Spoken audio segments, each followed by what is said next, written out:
Good evening, everyone. Am I audible to all of you?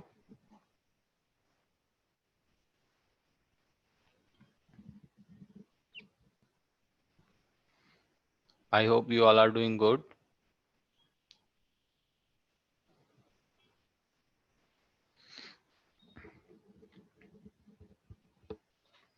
सभी लोग अच्छे से प्रैक्टिस कर रहे हैं।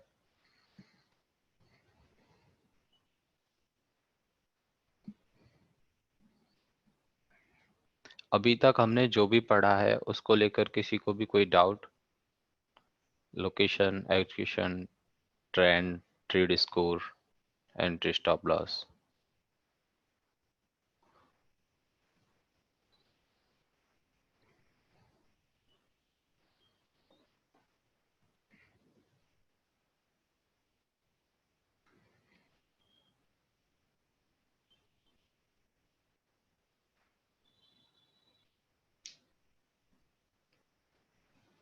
Okay.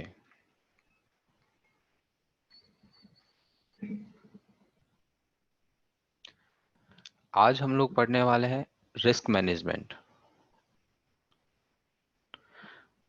Risk management and target point. हमने एंट्री और स्टॉप लॉस दोनों पढ़ लिए थे कि हमें एंट्री कहाँ रखनी चाहिए, स्टॉप लॉस कहाँ रखना चाहिए। अभी हम लोग सीखेंगे टारगेट कहाँ रखें।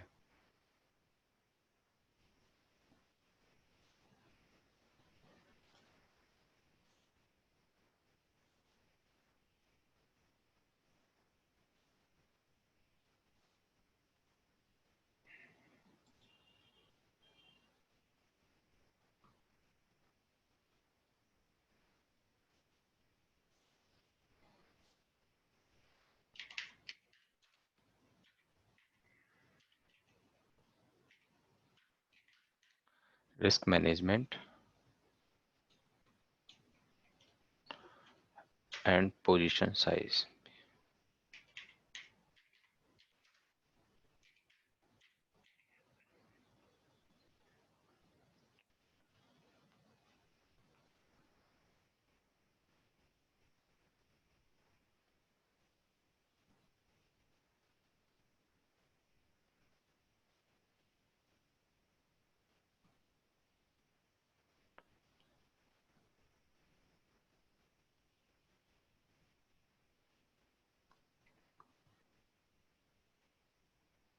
ये level one level two means आपका एंट्री टाइप से है जितेंद्र जी।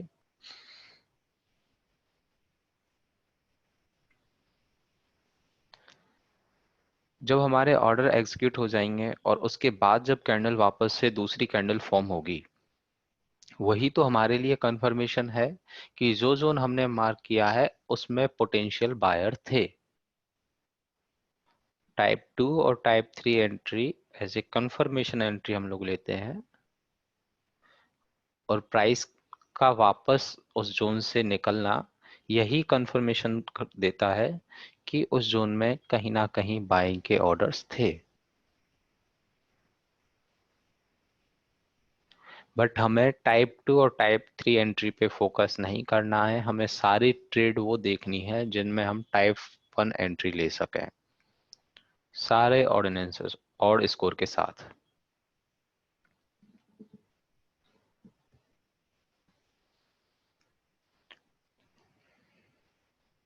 क्योंकि जितना अच्छा हमारे पास ट्रेड होगा उतना ही अच्छे हम लोग उसमें पैसे बनाएंगे। ये अभी रिस्क मैनेजमेंट से पता चलेगा।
बजाज फिनसर्व की हमारे पास ये ट्रेड थी।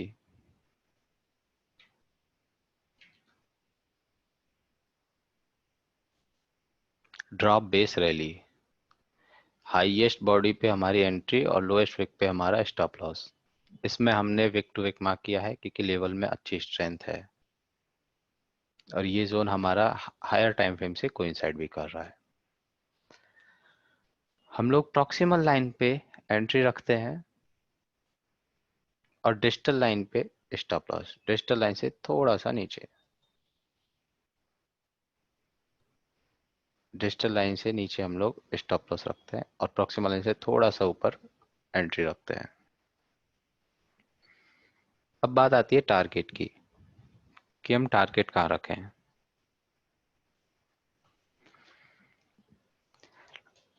इसमें ये देखिए जहां पे मैंने एंट्री और स्टॉप लॉस प्लॉट किया है, तो एंट्री और स्टॉप लॉस का जितना भी गैप है, मींस हमारे पास जितने पॉइंट का स्टॉप लॉस है वो स्टॉप लॉस वाली लाइन के जस्ट ऊपर आ रहा है, 226.70। हमें इसको कोई कैलकुलेट करने की जरूरत नहीं है, यहाँ पर ये रैंडमली आ रहा है जो भी इसका एग्जैक्ट गैप है एंट्री और स्टॉप लॉस का।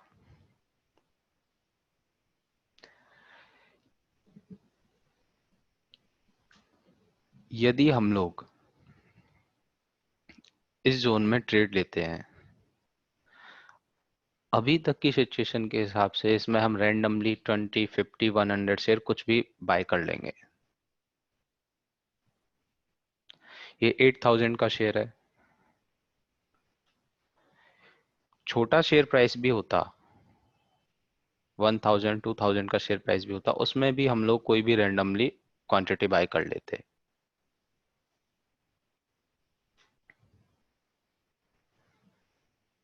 समझिए इसमें हमने 50 शेयर बाय किए हैं, अज्यूम कीजिए यहाँ पे हमने 50 शेयर बाय किए हैं, तो 50 शेयर बाय करने के अकॉर्डिंग इसमें हमारा लॉस कितना होगा, 11300 का, 11300 का। और यदि ये हमारा स्टॉप लॉस यहाँ ना होकर थोड़ा और नीचे होता, यहाँ होता, तो हमारा लॉस और बढ़ जाता, 335 मल्टीप्लाई बाय 50, 16000 का स्टॉप लॉस। और यदि ये स्टॉप लॉस बहुत छोटा होता, यहाँ पर होता, तो हमारा स्टॉप लॉस कम हो जाता, 88 मल्टीप्लाई बाय 50, 4400। मतलब जो हमारा रिस्क है, रिस्क पर ट्रेड है, वो हमारे स्टॉप लॉस पॉइंट के साथ वेरी कर रहा है कि जो भी जितना भी हमारा स्टॉप लॉस पॉइंट है उसी के अकॉर्डिंग हमें रिस्क होगा, जो लॉस होगा यदि स्टॉप लॉस होने पे। अभी हम लोग रिस्क मैनेजमेंट के थ्रू यही निकालेंगे कि शेयर चाहे कितना ही बड़ा हो या छोटा हो, स्टॉप लॉस पॉइंट कितना ही बड़ा हो या स्टॉप लॉस पॉइंट कितना ही छोटा हो, हमें उसमें फिक्स करना है कि उस पर्टिकुलर ट्रेड में हमें इतना लॉस होना चाहिए, पर्टिकुलर ट्रेड में उतना ही लॉस होना चाहिए। तो उसके लिए हम कितनी क्वांटिटी लें, क्या हमारे पास क्वांटिटी होनी चाहिए, वो हम लोग रिस्क मैनेजमेंट के थ्रू देखेंगे आज।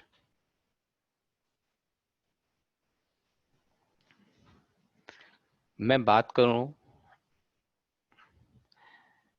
कैपिटल के अकॉर्डिंग रिस्क की।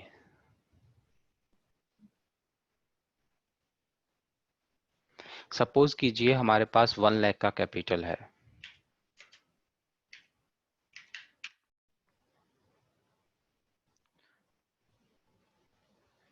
किसी के पास 5 लाख होगा, किसी के पास 10 लाख होगा, कोई 50,000 से ट्रेड करते होंगे।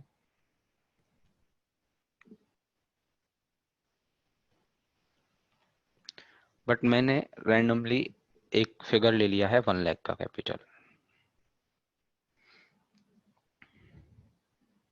यदि हमारे पास 1 लाख का कैपिटल है तो काफी सारे लोग ऐसे ट्रेड करते हैं कि 2 या 3 ट्रेड में पूरा का पूरा जो कैपिटल है वो अपना पूरा कैपिटल उड़ा देते हैं, साफ कर देते हैं। दो या मैक्सिमम 2 या 3 ट्रेड में रैंडमली कितनी भी क्वांटिटी लेना, सारा पैसा एक ही स्टॉक में लगा देना, एक ही कॉल में लगा देना। आगे हम ऐसा बिल्कुल भी नहीं करने वाले हैं। हम लोग फिक्स कर देंगे कि चाहे ट्रेड कोई भी हो और स्टॉप लॉस कितना भी बड़ा हो, हमारा पैसा इतना ही जाएगा। हमारा पैसा इतना ही जाएगा, उतनी ही क्वांटिटी हम लोग बाय या सेल करेंगे।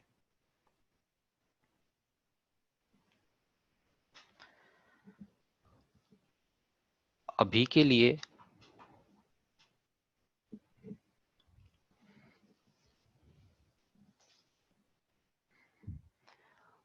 हम लोग टोटल कैपिटल का 1% रिस्क रखते हैं फॉर बिगिनर्स।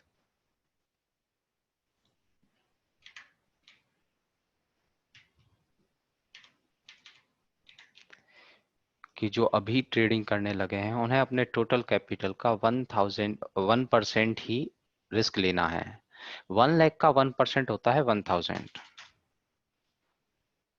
1 लाख का 1% 1000।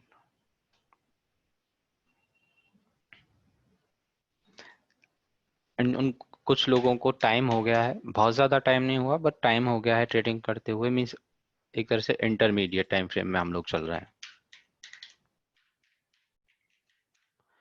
उनके लिए 1.5% रिस्क पर ट्रेड मीन्स 1500।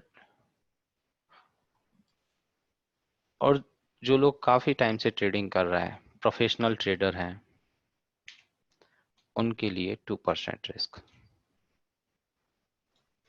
मीन्स 2000 का रिस्क।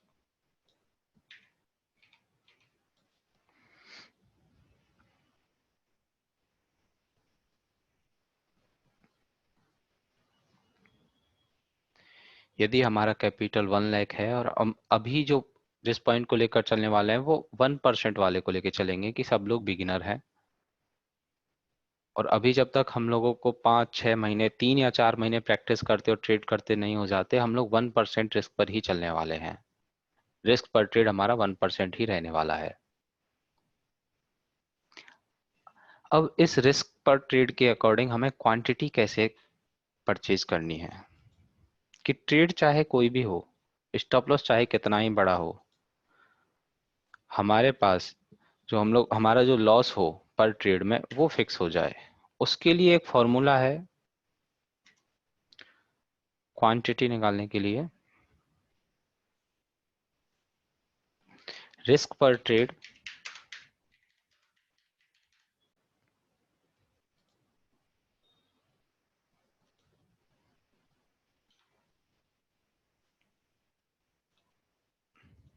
डिवाइडेड बाय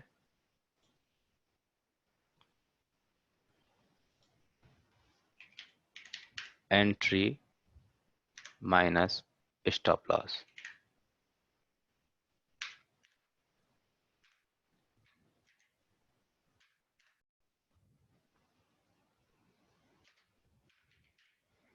मतलब जो एंट्री और स्टॉप लॉस का जो पॉइंट है, जो हमने देखा है ये वाला, इसको हम विक टू विक मार्क किए ऐसे कर लेंगे। इसको स्टॉप लॉस पॉइंट छोटा करने के लिए बॉडी टू विक कर लेते हैं, फिलहाल के लिए समझने के लिए कर रहे हैं। ये बॉडी टू विक हमने किया है।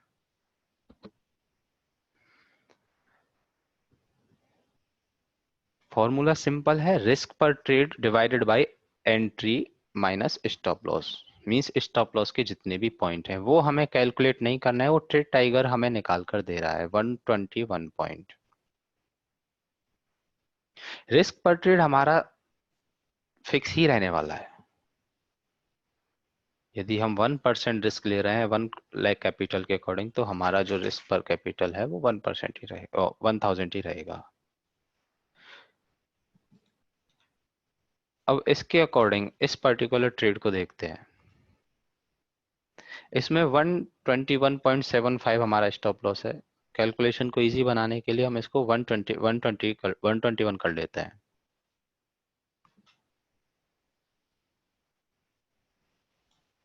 डिवाइडेड बाय 121,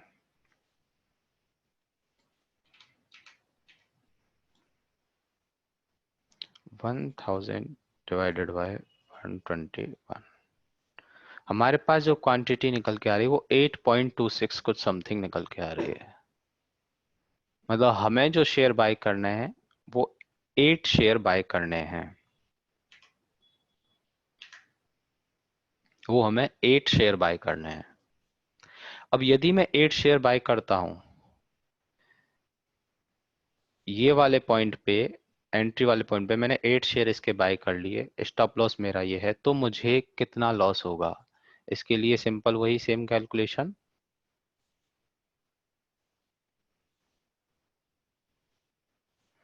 8 मल्टीप्लाई बाय 121, वही 968 के आसपास, 1000 के आसपास। वो हमारे पास पॉइंट्स में फिगर आए थे, इस वजह से वो पूरा 1000 नहीं हुआ। और यदि मेरा ये स्टॉप लॉस पॉइंट और छोटा होता, 64, यदि मेरे पास 64 का स्टॉप लॉस मेरा होता, तो मेरी जो क्वांटिटी आती वो 1000 रिस्क पर trade divided by S L quantity 64, sorry, मतलब 15.62, 15 या 16 शेयर मुझे वो बाय करने थे।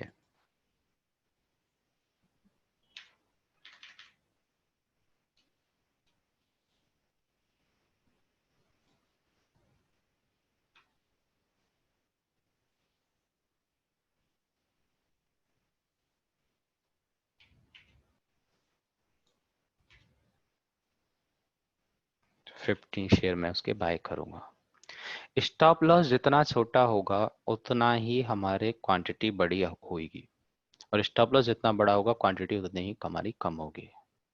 हमें स्टॉप लॉस अपने अकॉर्डिंग नहीं करना है, क्वांटिटी ज्यादा कम के हिसाब से। हमें स्टॉप लॉस करना है प्रॉपर जो फॉर्मेट में हमने स्टॉप लॉस रखना सीखा है, कि डिजिटल लाइन से नीचे जो भी डिमांड सप्लाई है, डिमांड है तो डिजिटल लाइन से नीचे, और सप्लाई जोन है तो डिजिटल लाइन से थोड़ा सा ऊपर, उसी फॉर्मेट में हमें करना है।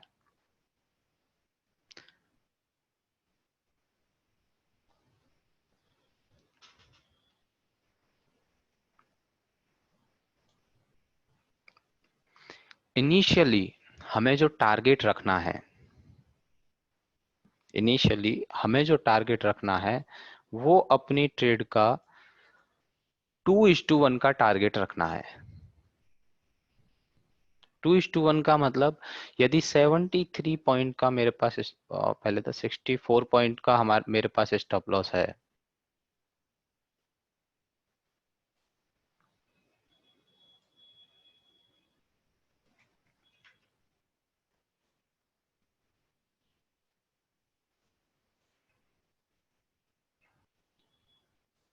सिक्सटी फोर पॉइंट का स्टॉप लॉस है, तो टारगेट जस्ट डबल।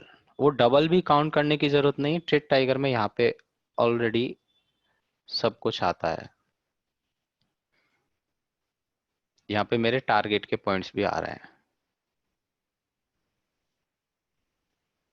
और टारगेट्स के पॉइंट के साथ जहां भी 2:1 बैठ रहा है,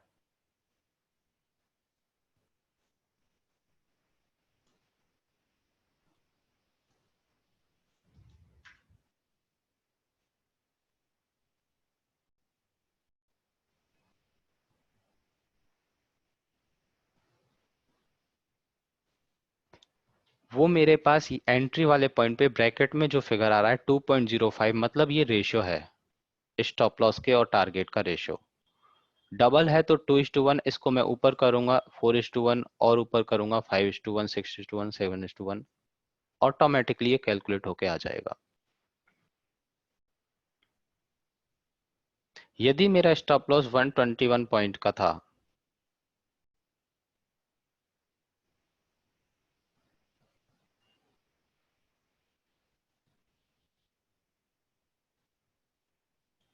यहाँ 128 कर देता हूँ मैं। तो ऑटोमेटिकली मेरा रिवॉर्ड रेशियो जो है वो स्मॉल हो गया। क्यों? क्योंकि स्टॉप लॉस बड़ा हो गया। और इसका टारगेट क्या रहेगा 2:1 के अकॉर्डिंग? Just double. और डबल मुझे यहाँ से पता चल रहा है जहां पे एंट्री के पास जो ब्रैकेट बना आ रहा है उसके अकॉर्डिंग।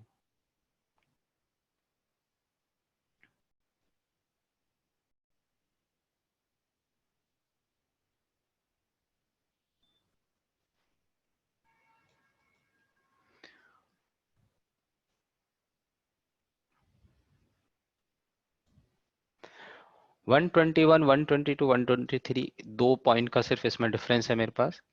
253 पॉइंट का मेरे पास 2:1 के अकॉर्डिंग टारगेट होता है। यदि पहले वाले केस में जब मेरे पास 121 का टारगेट था, स्टॉप लॉस था, तो उसका जस्ट डबल जो भी मेरे पास टारगेट है उसको मैं 8 से मल्टीप्लाई करूं। टारगेट पॉइंट क्या था? 253। 253 मल्टीप्लाई बाय 8, तो मेरे पास टारगेट जो है ऑटोमेटिकली डबल आ रहा है। सेम 15 क्वांटिटी के साथ होगा। 2:1 का मतलब स्टॉप लॉस 1 तो टारगेट 2, स्टॉप लॉस 2 तो टारगेट 4, जस्ट डबल।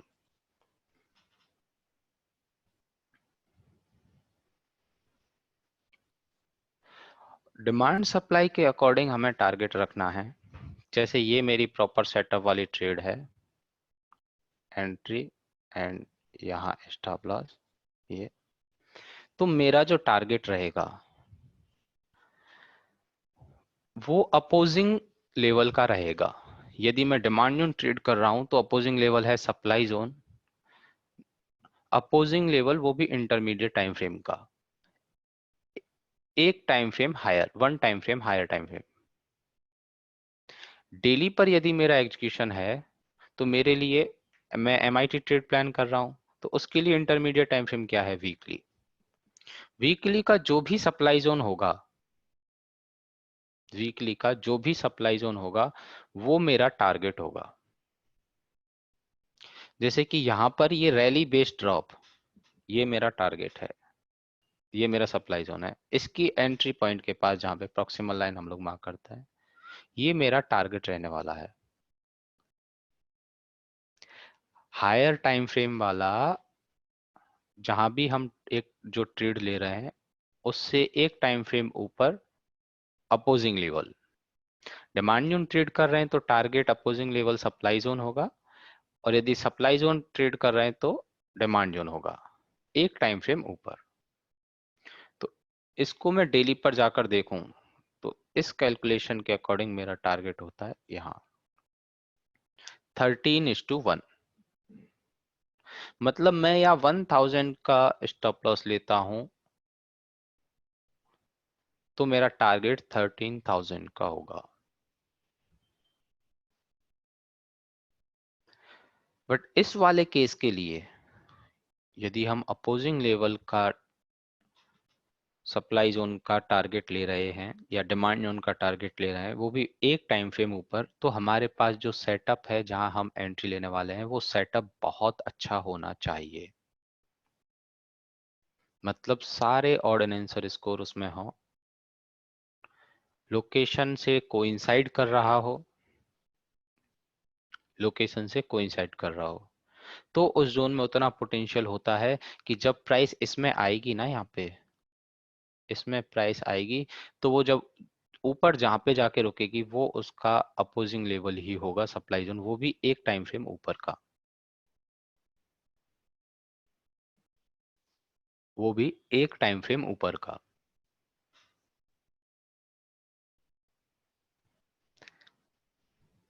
यदि डेली पे हमें बहुत अच्छा सप्लाई जोन मिलता है जिस टाइम फ्रेम पे हम ट्रेड कर रहे हैं, और उसी टाइम फ्रेम पे ही हमें अच्छा अपोजिंग लेवल मिले, तो हम उसका भी टारगेट ले सकते हैं। अच्छा मींस इसके टक्कर का होना चाहिए जो हमने डिमांड जोन ट्रेड कर रहा है। रिवर्सल पैटर्न है, कम से कम बेस एरिया है, और प्राइस को ऑल टाइम हाई पे इसने यहाँ पे पहुंचाया था, और हायर टाइम फ्रेम से कोइंसाइड कर रहा है। यदि हम सेम टाइम फ्रेम पे यदि हम डेली पर ट्रेड कर रहे हैं और डेली पर ही हम अपोजिंग जोन देखते हैं, तो फिर वो भी हमें हायर टाइम फ्रेम से कोइंसाइड, और हायर टाइम फ्रेम से कोइंसाइड नहीं तो बहुत अच्छा वहां पे ड्रॉप आया हो या अप मूव आया हो। हायर टाइम फ्रेम से कोइंसाइड करेगा तो ऑटोमेटिकली वो खुद ही opposing level higher time frame का हो ही जाएगा।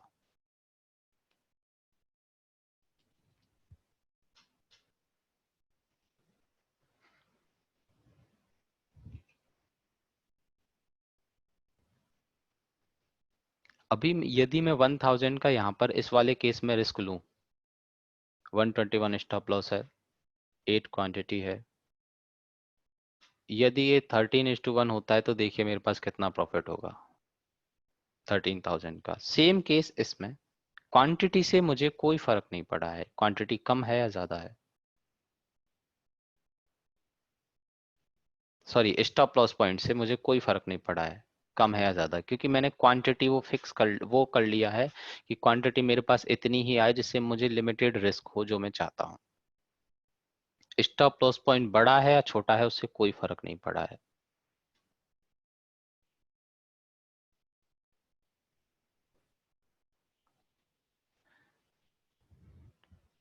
रिस्क डिसाइड करता है स्टॉप लॉस पॉइंट, और क्वांटिटी डिसाइड करती है रिस्क पर ट्रेड डिसाइड करता है कैपिटल, कि कितना कैपिटल हमारे पास है, उसके अकॉर्डिंग हम रिस्क पर ट्रेड लेंगे, और क्वांटिटी कितनी होनी चाहिए वो हमारे स्टॉप लॉस पॉइंट के ऊपर डिपेंड करती है। तो अपने पास यहाँ पे फिक्स हो गया कि कोई भी ट्रेड हो, चाहे उसका कितना ही बड़ा स्टॉप लॉस हो कितना ही छोटा स्टॉप लॉस हो, हमारे जो ट्रेड में लॉस होने वाला है वो लिमिटेड ही होगा। हमने 1000 2000 जो भी कर रखा है अपने रिस्क मैनेजमेंट के अकॉर्डिंग उतना ही होना है। इनिशियली हमें 1% के अकॉर्डिंग ही चलना है, इनिशियली हमें 1% के अकॉर्डिंग ही चलना है, ये वाली कैलकुलेशन के अकॉर्डिंग।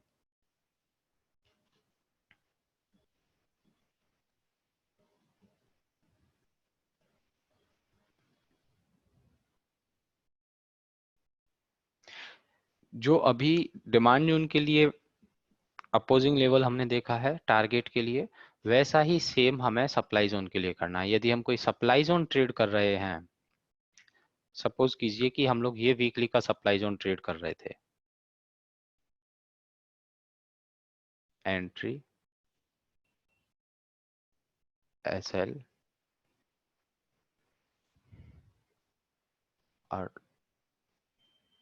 2:1 के अकॉर्डिंग ये टारगेट हो गया। बट यदि हमें हायर टाइम फ्रेम पे जाना है तो इसका हायर टाइम फ्रेम होगा वीकली, मंथली, और मंथली का जो हमारा टारगेट है वो ये नियरेस्ट डिमांड जोन है वो रहेगा ये। हमारे पास टारगेट ये रहने वाला है।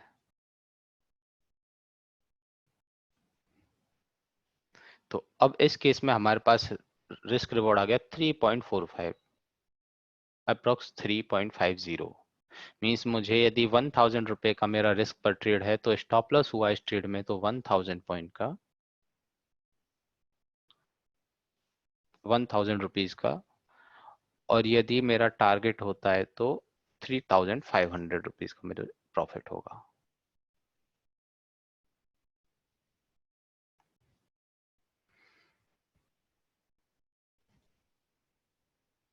तो अब से हमें रैंडमली कोई भी क्वांटिटी नहीं परचेज करनी है, कि कुछ भी हमने कितनी भी क्वांटिटी बाय करनी, कितनी भी क्वांटिटी सेल करनी, इसके अकॉर्डिंग ही हमें अपनी क्वांटिटी डिसाइड करनी है। सिंपल सा फॉर्मूला है रिस्क पर ट्रेड।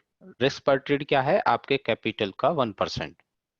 अभी के लिए एज ए बिगनर, जब आप लोग डेली प्रैक्टिस करेंगे 2 मंथ 3 मंथ्स के बाद उसको 1.5 करना, उसके बाद 2% करना, फिलहाल के लिए आपको 1% ही रखना है।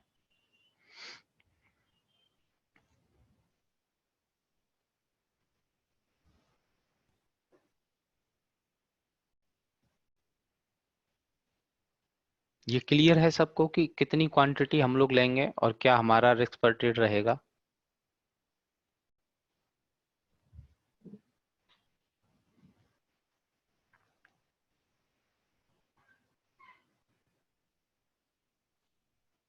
इसके अकॉर्डिंग ही, क्योंकि आज अभी हम लोग प्रोफेशनल ट्रेडर हैं, बन जाएंगे एक कोर्स करने के बाद, तो हमें प्रोफेशनली ही ट्रेड सेटअप कर देखने हैं और प्रोफेशनली उनको एग्जीक्यूट करना है। उसके लिए हमारे पास सारे कॉन्सेप्ट क्लियर होने चाहिए, ऐसे ही नहीं कि रैंडमली अभी तक जो हम करते आए थे वैसे ही हम लोग काम करें। और वो बहुत आसानी से हो जाएगा। जो रूल्स आपको बताए हैं और आगे जिन रूल्स को हम लोग और जिनके ऊपर बात करने वाले हैं, कैसे हमें ट्रेड सेटअप फाइंड आउट करने हैं, उसके अकॉर्डिंग करते हैं तो बिल्कुल प्रोफेशनल की तरह ही हम लोग ट्रेडिंग करेंगे और प्रोफेशनल ही हम लोग बन जाएंगे ट्रेडिंग में।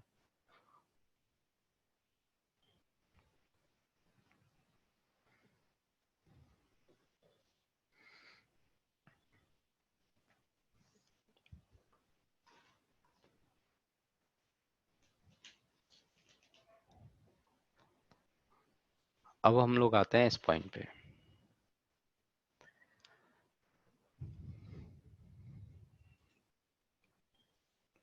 मैं यहाँ पे एक मिनिमम से मिनिमम नंबर लेकर चल रहा हूँ कि यदि हम सब कुछ अच्छे से ट्रेड प्लान करते हैं, सारे रूल्स फॉलो करते हैं, तो मंथ की हम सिर्फ 10 ट्रेड ही फाइंड आउट कर पाए।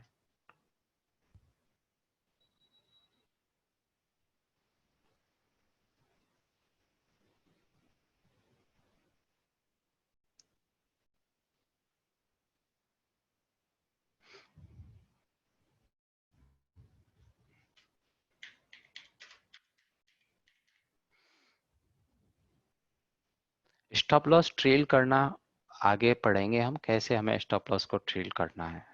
बट अभी के लिए हम स्टॉप लॉस को कम से कम नीचे तो नहीं लेके जाना है। जो हमारा स्टॉप लॉस पॉइंट है वही स्टॉप लॉस पॉइंट रहना चाहिए, उसे नीचे नहीं जाना है डिमांड जोन के केस में, बढ़ाना नहीं है स्टॉप लॉस पॉइंट को।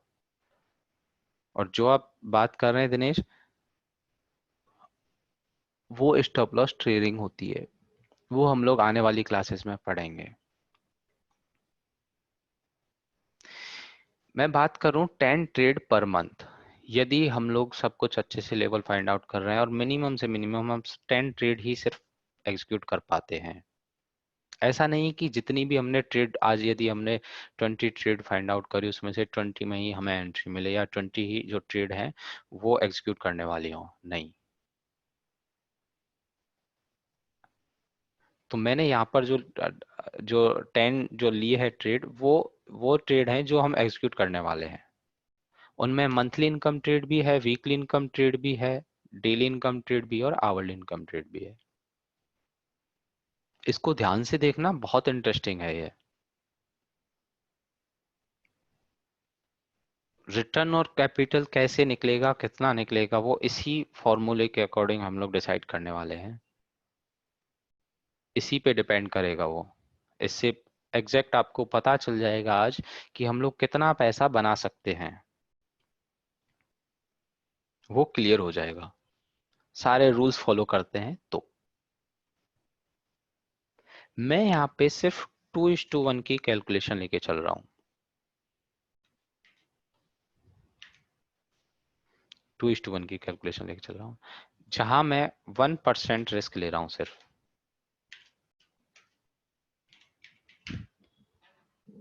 जहां मैं 1% रिस्क ले रहा हूँ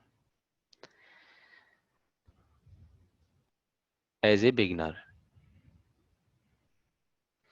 अब आप इसमें मुझे बताइए कि यदि मैं 10 ट्रेड यदि प्लान करता हूँ, सेटअप करता हूँ और वो सारी एग्जीक्यूट होती है, मेरी 50-50% भी एक्यूरेसी होती है, तो मेरे पास 5 ट्रेड मेरी एसएल टारगेट होंगी और 5 ट्रेड्स मेरी एसएल होंगी। 50-50 एक्यूरेसी भी मेरी जाती है तो।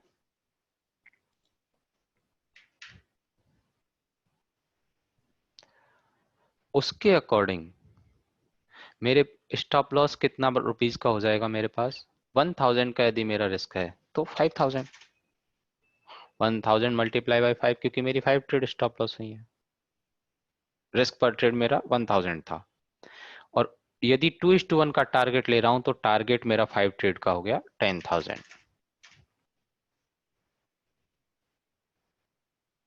तो यहां पर मेरे पास जो नेट पीएनएल निकल के आया, means total profit and loss, वो हो गया 5000। 50-50% एक्यूरेसी में कि 50% मेरी ट्रेड हिट होती है, 50% फ्लॉप होती है, उसमें मुझे 5000 का नेट पीएनएल प्रॉफिट में निकल के आया है।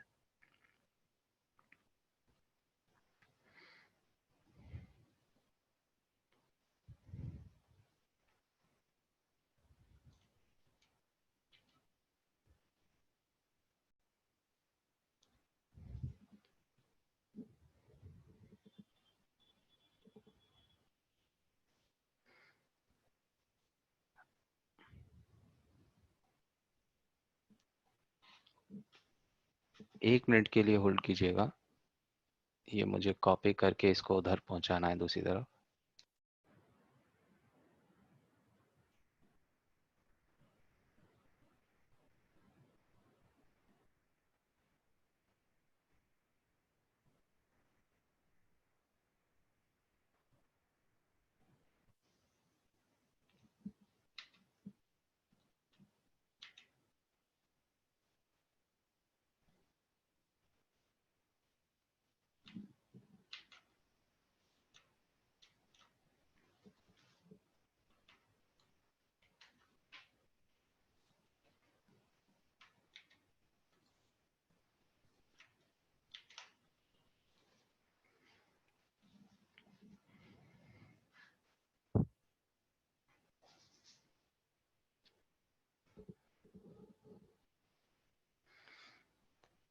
अब यदि दूसरे केस में मैं लेता हूं, ये तो मेरे पास पहला केस था।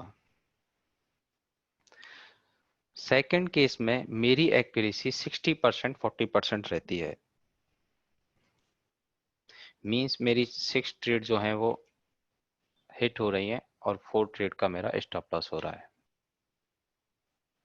उस केस में स्टॉप लॉस मेरा 4000 रहने वाला है, 1000 मल्टीप्लाई बाई 4, क्योंकि रिस्क पर ट्रेड मेरा फिक्स है।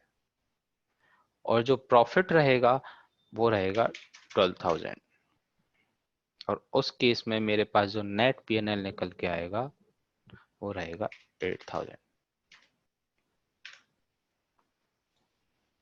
60-40% एक्यूरेसी होने के बाद। अब बात करता हूं मैं 70-30 एक्यूरेसी की। 70% ट्रेड मेरी हिट हो रही हैं एंड 30% ट्रेड मेरी स्टॉप लॉस हो रही हैं। उस केस में जो मेरा स्टॉप लॉस है वो 3000 होगा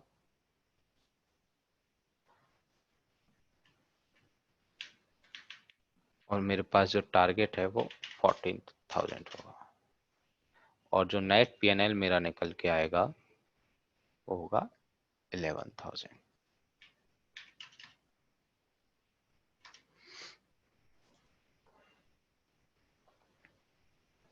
ये देखिए, 1 लाख कैपिटल के अकॉर्डिंग 10 मिनिमम ट्रेड मैंने ली, ऑल टाइप्स ट्रेड, मतलब monthly, weekly, daily, half yearly.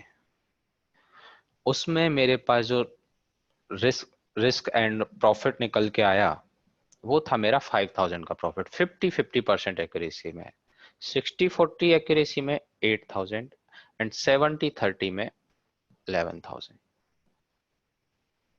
Percentage terms में हम लोग बात करें तो 1 लाख के ऊपर 5% का रिटर्न मंथली, और सेकंड वाले केस में 8% और थर्ड वाले केस में 11%। 5% मंथली रिटर्न भी आपको कहीं नहीं मिलता है।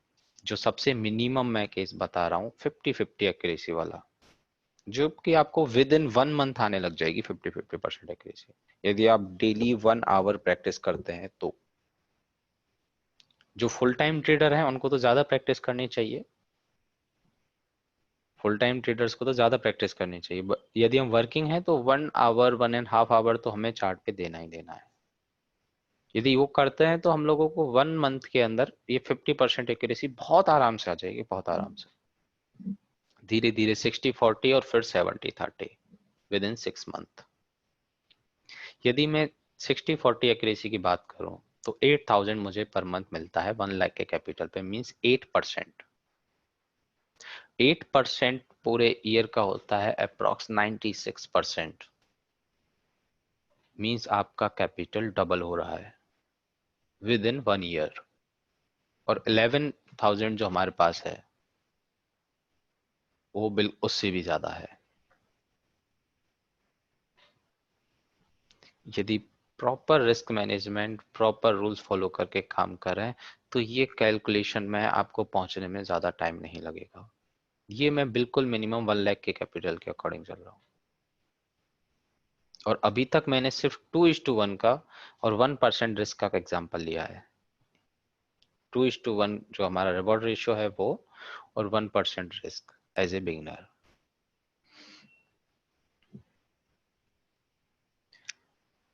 तीन टाइप के ट्रेडर होते हैं बेसिकली।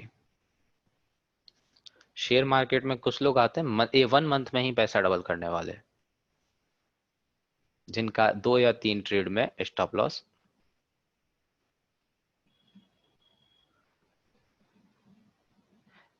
सर एक ट्रेड निकालने के बाद दूसरा आना चाहिए, मींस दूसरे ट्रेड में एंट्री मिलनी चाहिए।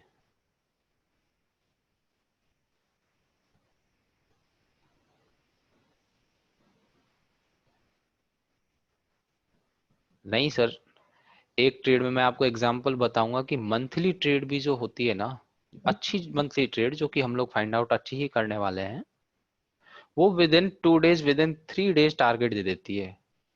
जब मैंने आपको ये टाइम फ्रेम्स बताए थे तब बताया था कि मंथली ट्रेड जो ट्रेड है उसका टाइम फ्रेम 1 मंथ के आसपास का रहता है, वीकली का 1 वीक, एंड डेली का विद इन 1 डे और विद इन नेक्स्ट डे, और जो आवरली है उसका 2 या 3 आवर में।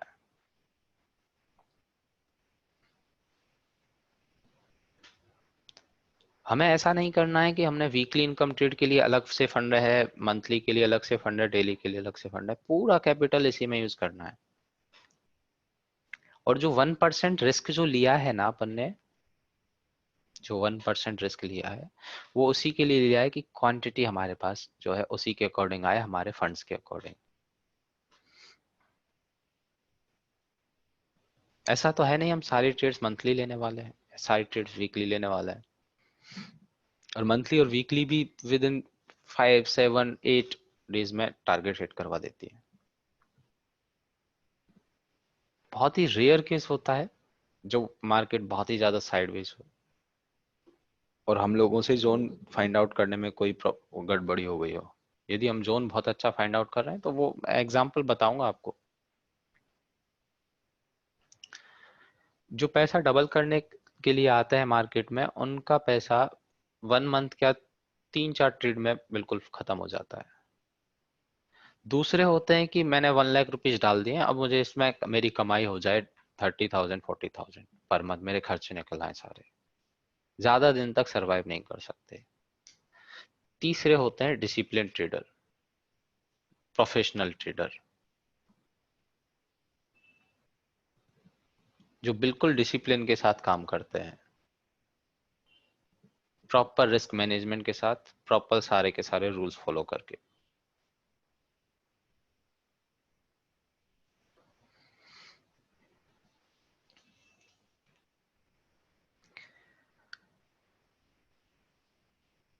अभी मैंने 2:1 के अकॉर्डिंग आपको कैलकुलेशन बताई है, मैं आपको 3:1 के अकॉर्डिंग कैलकुलेशन बताता हूँ। क्योंकि ट्रेड सेटअप जब अच्छे होंगे तो हमें 3:1 नहीं, 4:1, 5:1, 8:1 तक के हमें ट्रेड्स मिलेंगे। ऐसा नहीं है कि उनको टारगेट पूरा मंथ में जा रहा है, पूरे मंथ में होगा। यदि उसमें हमें ज्यादा रिवॉर्ड चाहिए तो हमने रख लिया उसको ज्यादा दिन तक। ऐसा तो नहीं कि बाकी का सारा पैसा ही, सारा का सारा पैसा ही उसी में लगा है, कुछ कैपिटल बचा है उसे ट्रेड करते रहे। जरूरत महसूस हुई कि हमें दूसरी ट्रेड में सेटअप हमें मिल गया है और इसमें एंट्री मिल गई, ये भी अच्छा है, तो उस ट्रेड में तो हमें अच्छा 2:1 से ज्यादा मिल रहा है, उससे एग्जिट होकर दूसरे में आ गए। अभी बात करता हूं मैं 3:1 की।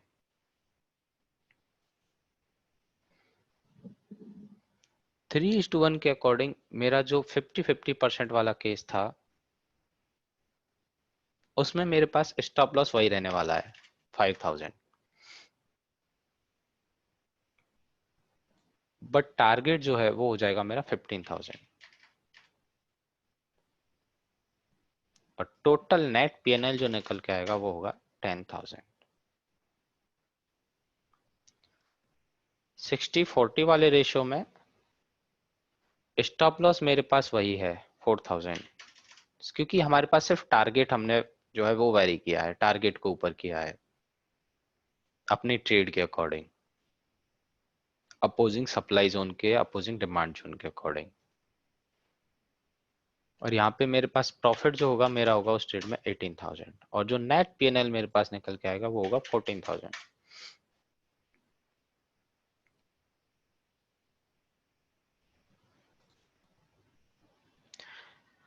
70-30 रेशियो में 3000 का स्टॉप लॉस, 21,000 का टारगेट, और सॉरी 21,000 का प्रॉफिट, और नेट पीएनएल जो है 18,000 का।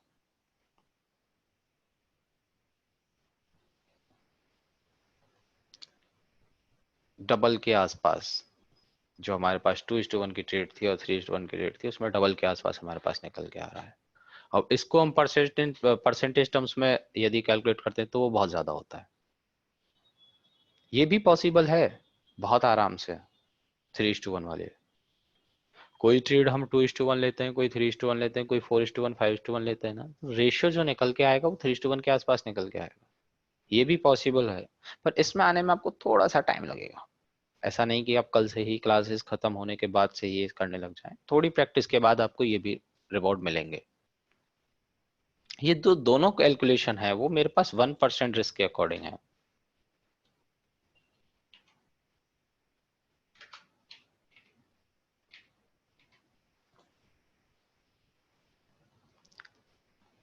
अब आप मुझे बताइए 2% रिस्क के अकॉर्डिंग यदि हम आफ्टर 6 मंथ ट्रेड सेटअप कर रहे हैं और 6 मंथ तक हमने बहुत अच्छी प्रैक्टिस की है, 1% में हम अच्छी तरह से सक्सेसफुल रहे, 60-40 के आसपास हमारे एक्यूरेसी रही है, एवरेज लगाएं तो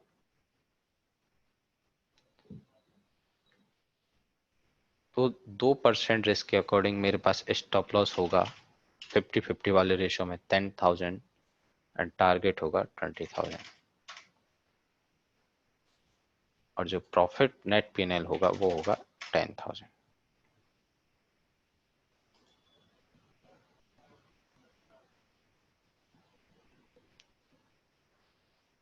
यदि 60-40 का रेशियो है और रिस्क हमारा 2% है तो जस्ट डबल हमारा स्टॉप लॉस, जस्ट डबल हमारा प्रॉफिट, एंड जो नेट पीएनएल है वो भी जस्ट डबल। 8,000 था 1% रिस्क के अकॉर्डिंग, 2% के अकॉर्डिंग 16,000। और हम लोग बात करें 70-30 वाले रेशियो की,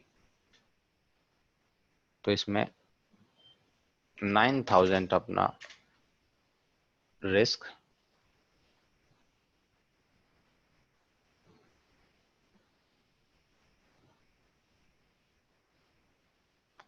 टारगेट कितना होगा, प्रॉफिट कितना होगा, आप लोग बताइए मुझे।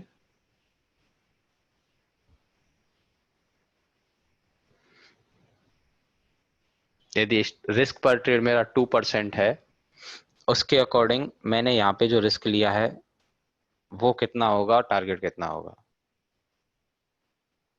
टारगेट पे यदि मैं प्रॉफिट बुक करता हूं तो रेशियो वही 2:1 है मेरा।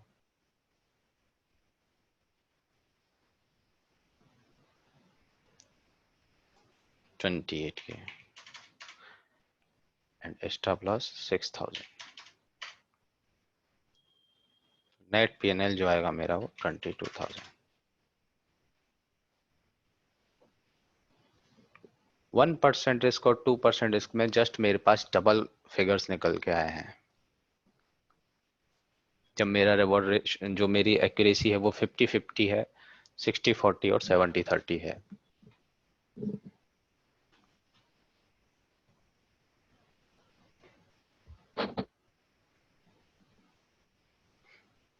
ये 2% रिस्क हम लोग 6 मंथ आफ्टर 6 मंथ लेने वाले हैं, और 1% अभी से जो भी हम लोग ट्रेड सेटअप करेंगे वो 1% रिस्क के साथ ही करेंगे, 2:1 के रेशो के साथ।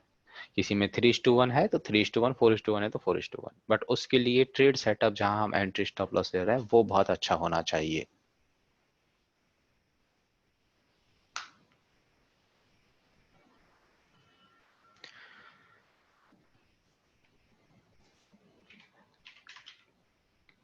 कल हम लोगों ने HDFC का एग्जाम्पल डिस्कस किया था। मंथली का ये लोकेशन था, रैली बेस रैली। वीकली का उस टाइम पे ट्रेंड अप, एंड डेली पे जो हमारा एग्जीक्यूशन था वो ये था। आपको याद है ये कल हमने डिस्कस किया था।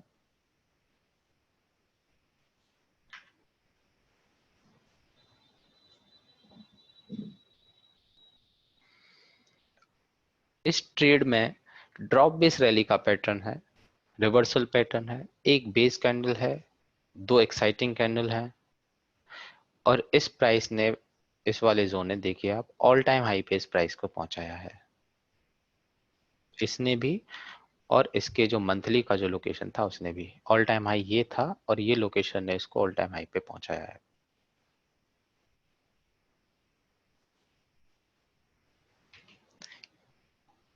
एग्जीक्यूशन जो है वो बिल्कुल कोइंसाइड करता हुआ है हायर टाइम फ्रेम से, लोकेशन से। जब प्राइस इसमें आई, यहाँ एंट्री और यहाँ स्टॉप लॉस, उसके बाद रैंडमली यदि हमें टारगेट रखना होता तो 2:1 का टारगेट हमारा होता,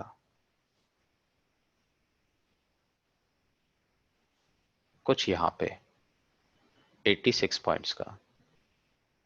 बट जब हम अपोजिंग लेवल की बात करते हैं, हायर टाइम फ्रेम का अपोजिंग लेवल, जो टारगेट जो हमने जहां पे एंट्री स्टॉप लॉस मार्क कर रहे हैं उससे एक टाइम फ्रेम ऊपर का, मींस इंटरमीडिएट टाइम फ्रेम का अपोजिंग जोन।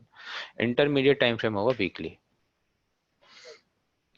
वीकली का आप मुझे ये बताइए, ये यहाँ पर जब इसमें एंट्री मिली, ये वाला एंट्री पॉइंट है, उससे ऊपर कोई सप्लाई जोन है क्या? ये एक था, इसको हम एज ए सप्लाई जोन नहीं ले सकते, टारगेट के लिए भी नहीं, लोकेशन के लिए भी नहीं। एक तो इसकी विक्स जो है वो इतनी बड़ी है, ये देखिए, इसको इग्नोर करके चलेंगे। हमारे पास जो नियरेस्ट सप्लाई जोन था वो ये था, रैली बेस्ड ड्रॉप। यहां तक हमारा टारगेट होना चाहिए था उस ट्रेड के अकॉर्डिंग। डेली पर हम लोग जाते हैं, एंट्री मिलने के बाद ये देखिए, ये यहाँ पर उसका टाइम फ्रेम, जिस टाइम फ्रेम पे हमने ये लाइन प्लॉट करी है वो टाइम फ्रेम हमारे पास रहता है। ये हमने वीकली पर यहाँ पे प्लॉट करी थी। एंट्री मिली, एंट्री के बाद प्राइस यहाँ से यहाँ तक इस, ना इस सप्लाई जोन से रोका, ना इस सप्लाई जोन ने रोका, ना इस सप्लाई जोन ने रोका, क्योंकि ये सारे ऑर्डर पे कर चुके थे पहले ही। यहाँ पे कोई पेंडिंग ऑर्डर बचे नहीं। ये सप्लाई जोन के इसने, ये सप्लाई जोन के इसने, इसने 2-4 दिन के लिए प्राइस को रोके रखा था। हमारा टारगेट वीकली के अपोजिंग सप्लाई जोन पे होता तो ये हमारा टारगेट होता 294 पॉइंट्स का, 6:1, 7:1 के आसपास, 6:1 और 7:1।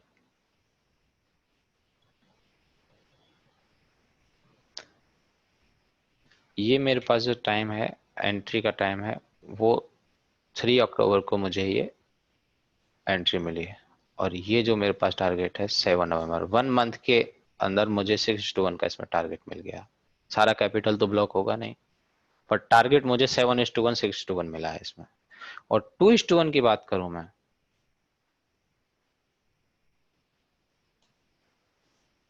यदि मैं 2:1 की बात करता हूं तो विद इन 7 to 8 डेज में मुझे ये 2:1 का टारगेट भी मिल गया। ये कैंडल ने मुझे 2:1 का टारगेट दे दिया।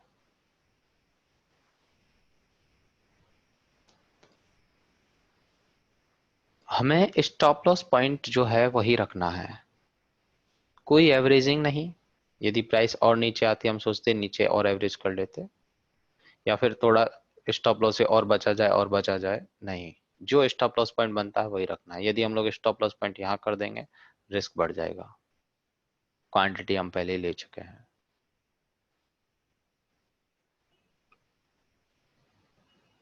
ना तो एवरेज करना है, ना स्टॉप लॉस पॉइंट के साथ कोई छेड़खानी करनी है। जहां डिजिटल लाइन, जो डिजिटल लाइन हमने मार्क करी है उसी के पास हमें रखना है, डिजिटल लाइन से नीचे, थोड़ा सा नीचे।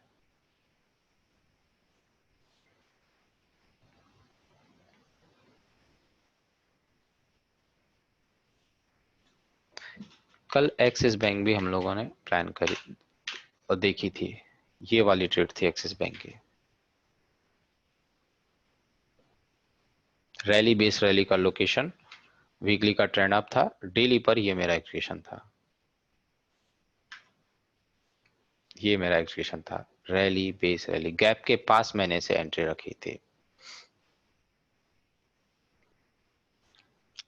अब यदि मेरा इसमें टारगेट होता 2:1 का, 25 पॉइंट के अकॉर्डिंग मेरा 50 के आसपास जो है टारगेट होता है, 25 पॉइंट का स्टॉप लॉस और 50 का टारगेट, यहाँ पे मेरे पास रेशो निकल के आ रहा है। प्राइस जब इसमें आई विद इन ए डे, एक दिन के अंदर सिंगल कैंडल में इसने एंट्री के बाद टारगेट करवा दिया है 2:1 का, और उसके बाद जिस हिसाब से प्राइस ऊपर गई है, 2 दिन के अंदर इसने 4:1 का टारगेट दे दिया है। तो जरूरी नहीं है मंथली इनकम ट्रेड है तो पूरे महीने भर के लिए चलेगी, 2 दिन 3 दिन 4 दिन में भी अपना टारगेट दे देती है। और ट्रेड यदि ट्रेड सेटअप यदि ऐसा अच्छा है, हायर टाइम से फ्रेम से कोइंसाइड करने वाला, प्राइस ने अच्छा मूव दिया है, एक्साइटिंग कैंडल अच्छी हैं, तो वो सेटअप बहुत जल्दी ट्रेड दे देता है। ये जो हमने कैलकुलेशन पढ़ी थी, ये सिर्फ कैश के लिए है, ना फ्यूचर के लिए ना ऑप्शन के लिए, ना फ्यूचर के लिए ना ऑप्शन के लिए, सिर्फ कैश के लिए। ऑप्शंस हमें ट्रेड करने ही नहीं है यदि हम इस वाली कैलकुलेशन के अकॉर्डिंग चलना चाहते हैं तो। जब तक हम अपनी डायरेक्शन में 90% से ज्यादा एक्यूरेट नहीं है, बहुत ज्यादा कॉन्फिडेंस नहीं है, तब तक हमें ऑप्शन में ट्रेड करना ही नहीं है।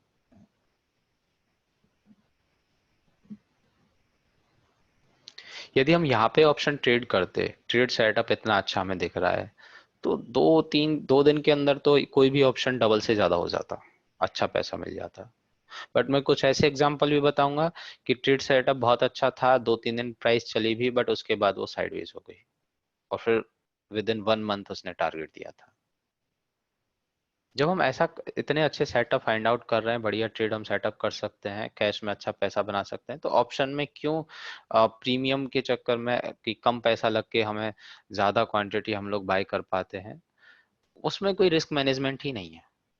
और ऑप्शन के लिए बहुत सारी चीजें होती हैं जो हमें देखनी होती हैं, डेल्टा, थीटा, वेगा, टाइम डिके, डायरेक्शन, ये सब कुछ हमें उसमें देखना होता है। वो ऑप्शन की क्लास में डिस्कस करेंगे।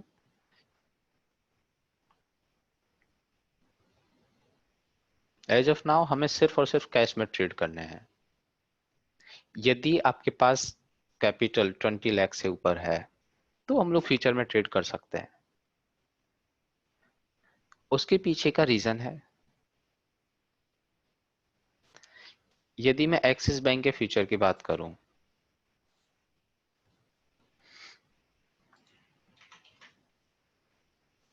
तो एक्सिस बैंक के फ्यूचर का लॉट जो है वो 1200 का है, 1200 का। अब मुझे यदि फ्यूचर ट्रेड करना है तो क्वांटिटी तो मैं अपने अकॉर्डिंग सेट नहीं कर सकता, और ट्रेड सेटअप मेरा यही है जिसमें 25 पॉइंट का स्टॉप लॉस है।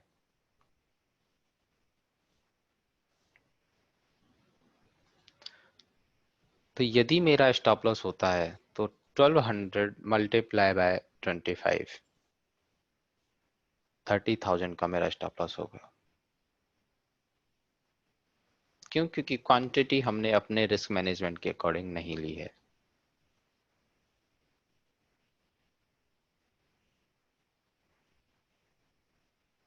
क्वांटिटी हमने रिस्क मैनेजमेंट के अकॉर्डिंग नहीं ली है।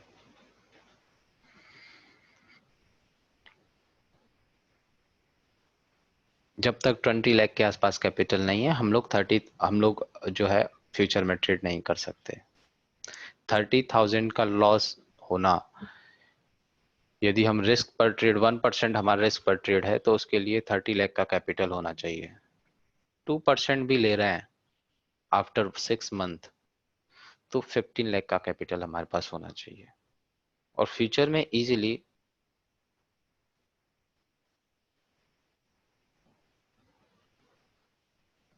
शिवम शिवम ऑप्शन बाइंग की यही प्रॉब्लम है, सबसे बड़ी problem time decay. Time decay के ऊपर मैं एक आपको एग्जांपल देता हूं।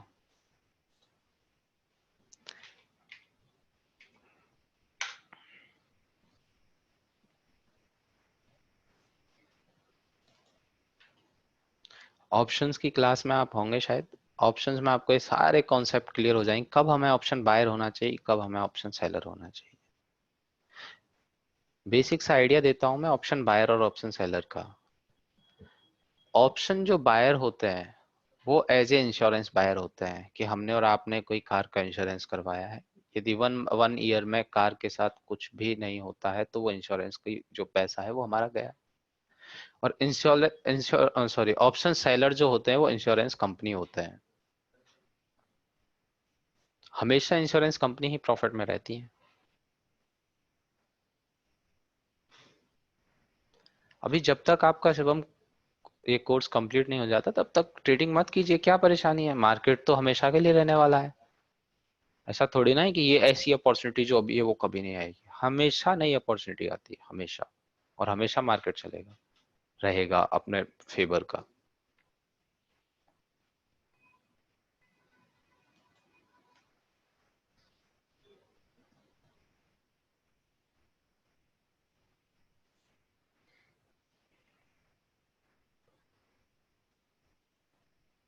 जब तक हम एक्सपर्ट नहीं हो जाते तब तक ट्रेड नहीं करें, क्या परेशानी।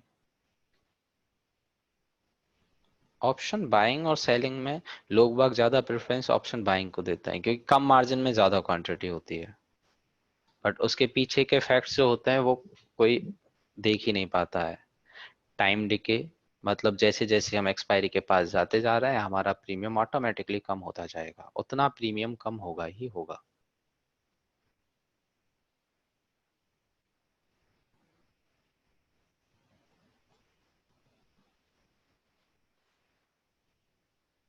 टाइम डिके ऑप्शन बाइंग में बहुत बड़ी प्रॉब्लम है।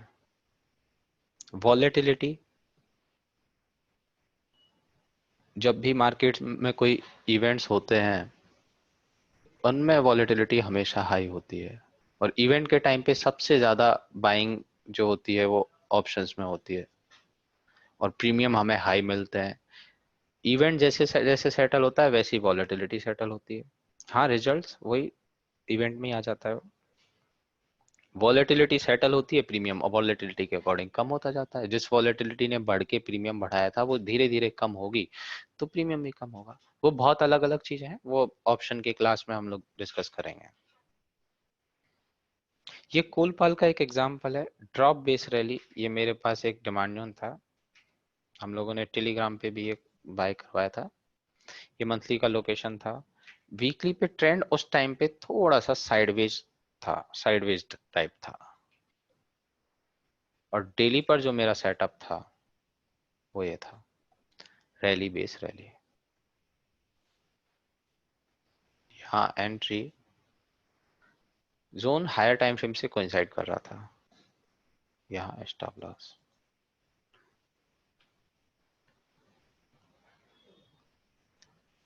जब प्राइस इसमें आई, आने के बाद उसने एक अच्छा एक दो दिन यहीं पे रही और उसके बाद अच्छा खासा मूव दिया था। 2 दिन में ही प्राइस ने अप्रोक्स 2:1 का टारगेट तो दे दिया था, 2:1 से भी ज्यादा। बट 2:1 का टारगेट देने के बाद वो हो गई साइडवेज।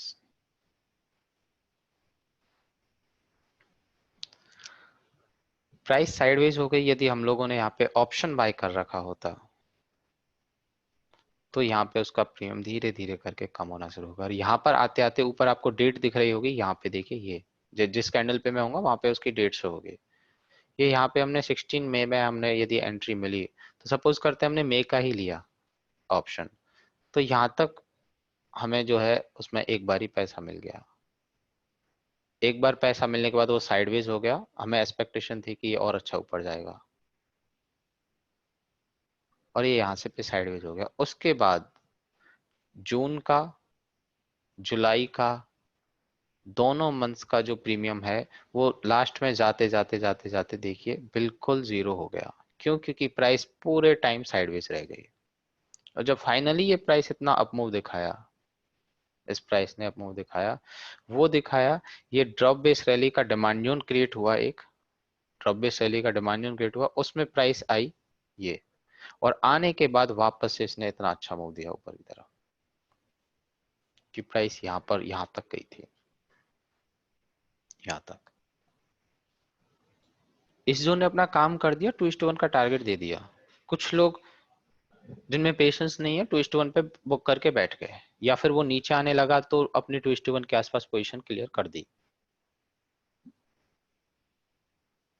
बट जो मार्केट में पुराने हैं, ये गेम समझते हैं, पेशेंस के साथ खेलना अच्छी तरह से जानते हैं, उन्होंने अभी तक होल्ड कर रखा होगा।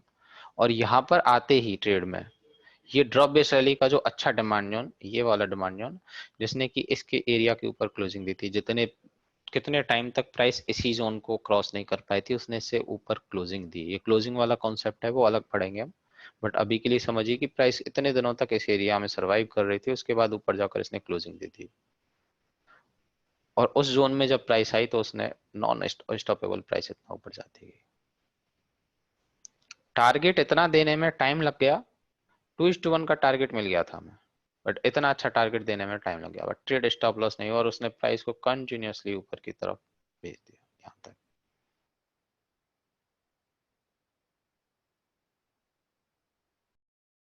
अब ये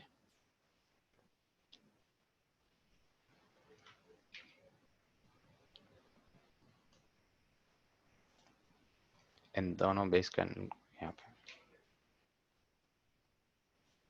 तो यदि हम यहाँ पे भी टारगेट रखते हैं तो भी हमारा 4:1 का टारगेट यहाँ पे था, इस अपोजिंग सप्लाई जोन में जब प्राइस पहुंची तो ये 4:1 का अपोजिंग सप्लाई जोन तक प्राइस को 4:1 देने में टाइम लगा, बट 2:1 उसने इमीडिएट दे दिया क्योंकि जोन में अच्छा पोटेंशियल था। किसी भी वजह से प्राइस नीचे साइडवेज रह गई, हो सकता है कोलपाल का जो इंडेक्स है वो साइडवेज रहा हो, मार्केट साइडवेज रहा हो, वो काफी अलग अलग चीजें हो सकती हैं। जब हम प्रॉपर एकदम से ट्रेड अच्छी, जब हमारे सारे सेशन हो जाएंगे उसके बाद आपको पता चलेगा कि बहुत सारे फैक्टर हमें मिक्सअप करके देखने होते हैं। सेक्टर भी देखना है, पर्टिकुलर शेयर भी देखना है, निफ्टी सेंसेक्स भी देखना है।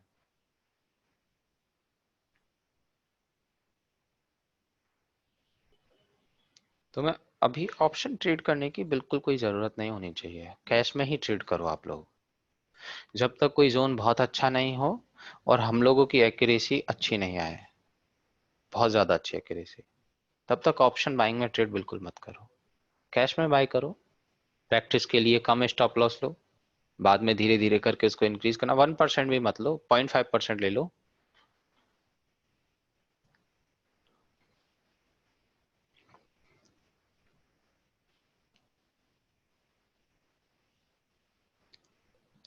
आज जो रिस्क मैनेजमेंट वाला टॉपिक पढ़ा है उसी के अकॉर्डिंग आपको अपने entry stop loss target plan करने हैं। टारगेट हमेशा इंटरमीडिएट टाइम फ्रेम के अपोजिंग लेवल पे होगा, चाहे वो डिमांड जोन हो या सप्लाई जोन हो। और जो रिस्क पर ट्रेड रहेगा वो 1% रहेगा बिगनर्स के लिए, और अभी आप लोगों को 2 मंथ तक 1% रिस्क ही लेकर चलना है अपने टोटल कैपिटल का। और कम करना है तो 0.50 भी कर सकते हैं प्रैक्टिस के लिए जब तक क्लासेस चल रही हैं। बट ट्रेड सेटअप हमारे बिल्कुल जो अभी तक जो सीखा है वो सारे के सारे वो फॉर्मूले उसमें आने चाहिए, सारे पैरामीटर्स जो है वो उसमें फॉलो होने चाहिए।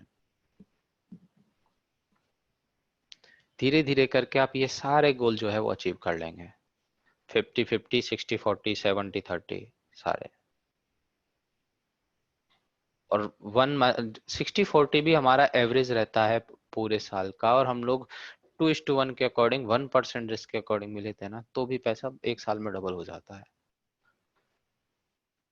और यदि हम फुल टाइम ट्रेडर है ना, तो 2% रिस्क भी होगा, 3:1 का भी हमारा टारगेट का जो एवरेज निकल के आएगा। रिस्क भी 2% और 3:1 का भी टारगेट। तो ये यहाँ पे जस्ट डबल हो जाएगा, 14,000 वाला जो फिगर है वो 28,000 हो जाएगा। तो आप रिटर्न देख लीजिए कैपिटल के ऊपर 28%। सुनने में थोड़ा सा अजीब लगेगा क्योंकि अभी तक किसी ने कोई ऐसा किया नहीं होगा, कभी इतना कमाया नहीं होगा। बट ये सारे सारे रूल्स फॉलो करते हुए आप यदि ये सेटअप करते हैं, ट्रेड सेटअप करते हैं, रिस्क मैनेजमेंट को पूरा फॉलो करते हैं, बहुत आसानी से निकलेगा ये। बिल्कुल कोई बड़ी बात नहीं है इसमें। बस अच्छे से ट्रेड कीजिए। जो ग्रुप में आप लोग डिस्कशन करते हैं, डिमांड जोन सप्लाई जोन जो भी भेजते हैं उसको आपस में भी डिस्कस कीजिए। मुझे जरूरत होती है तो मैं उस पर रिव्यू देता हूँ अपना। अच्छे से आप लोग प्रैक्टिस कीजिए। इसमें जो आज पढ़ाया है, किसी को भी कोई डाउट है, कोई क्वेश्चन है?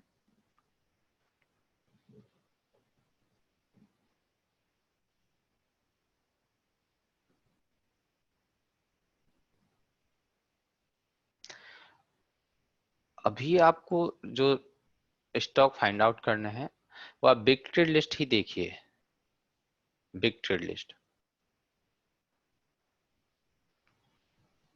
डेली के 10 स्टॉक सेलेक्ट कर लीजिए अल्फाबेट के हिसाब से। बाद में स्टॉक स्कैनिंग वाले चैप्टर में हम लोग उसको डिस्कस करेंगे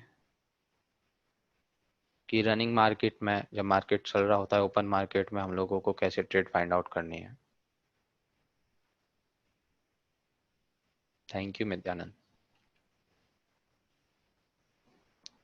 टारगेट पॉइंट,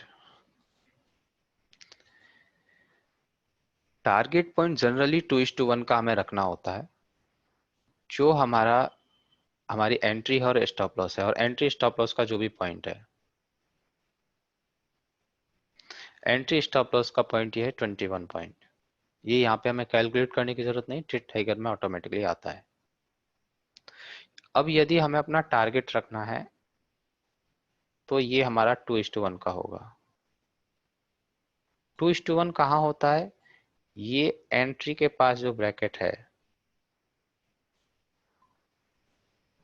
ये वाला, इसमें हमारे पास क्लियर होता है कि कहाँ कितना रेशियो हमारे पास निकल के आ रहा है।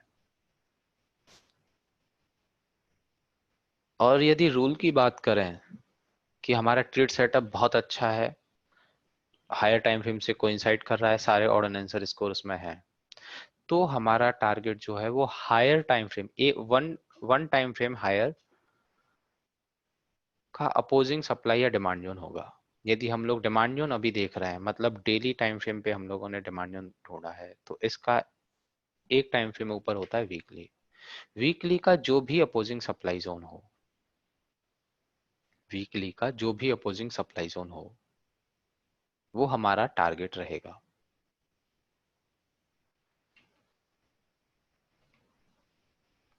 जैसे मैं बात करूं इस डिमांड जोन की, ये मैंने वीकली का लिया है, ड्रॉप बेस रैली। अब इसका मुझे टारगेट रखना है तो एक टाइम फ्रेम ऊपर, मतलब मंथली, मंथली का जो भी सप्लाई जोन होगा वो मेरा टारगेट होगा।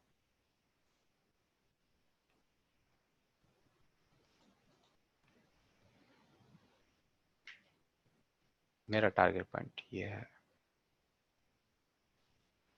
3.58:1 का मेरा यहाँ पे रेशियो निकल के आ रहा है, अप्रोक्स 3.50:1 का। मतलब मैं यहाँ पे 1,000 का रिस्क लेता हूँ तो मेरा पर ट्रेड मेरा रिस्क 1,000 है, तो 1,000 का मेरा रिस्क होगा और प्रॉफिट होगा 3,500 का।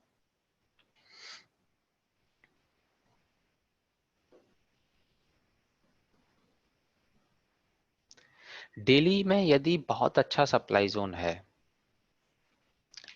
डेली में यदि बहुत अच्छा सप्लाई जोन है तो उस तक हम लोग एंट्री ले सकते हैं, सॉरी टारगेट ले सकते हैं, यदि इस तरह का कोई सप्लाई जोन है, ड्रॉप बेस्ड ड्रॉप का, ये इस तरह का कोई सप्लाई जोन एरिया है उस तक हम लोग टारगेट ले सकते हैं। नहीं तो हमें एक टाइम फ्रेम ऊपर ही सप्लाई जोन लेना है टारगेट के लिए। और यदि हम लोग सप्लाई जोन में ट्रेड कर रहे हैं तो हमें एक टाइम फ्रेम ऊपर डिमांड जोन देखना है। सेम है सप्लाई और डिमांड के लिए।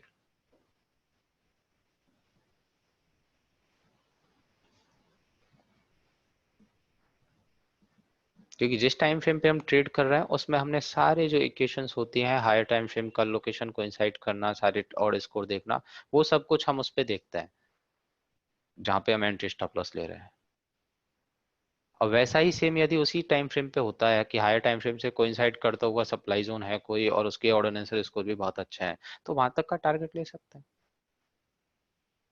बट यदि हायर टाइम फ्रेम से कोइंसाइड कर रहा है तो वो हायर टाइम फ्रेम पे ही मिलेगा, सेम होगा उनका वीकली का और डेली का फॉर्मेशन। जैसे वीकली के ये रैली बेस्ड ड्रॉप था, वैसे ही यहाँ पर उसी के पास ड्रॉप बेस्ड ड्रॉप है।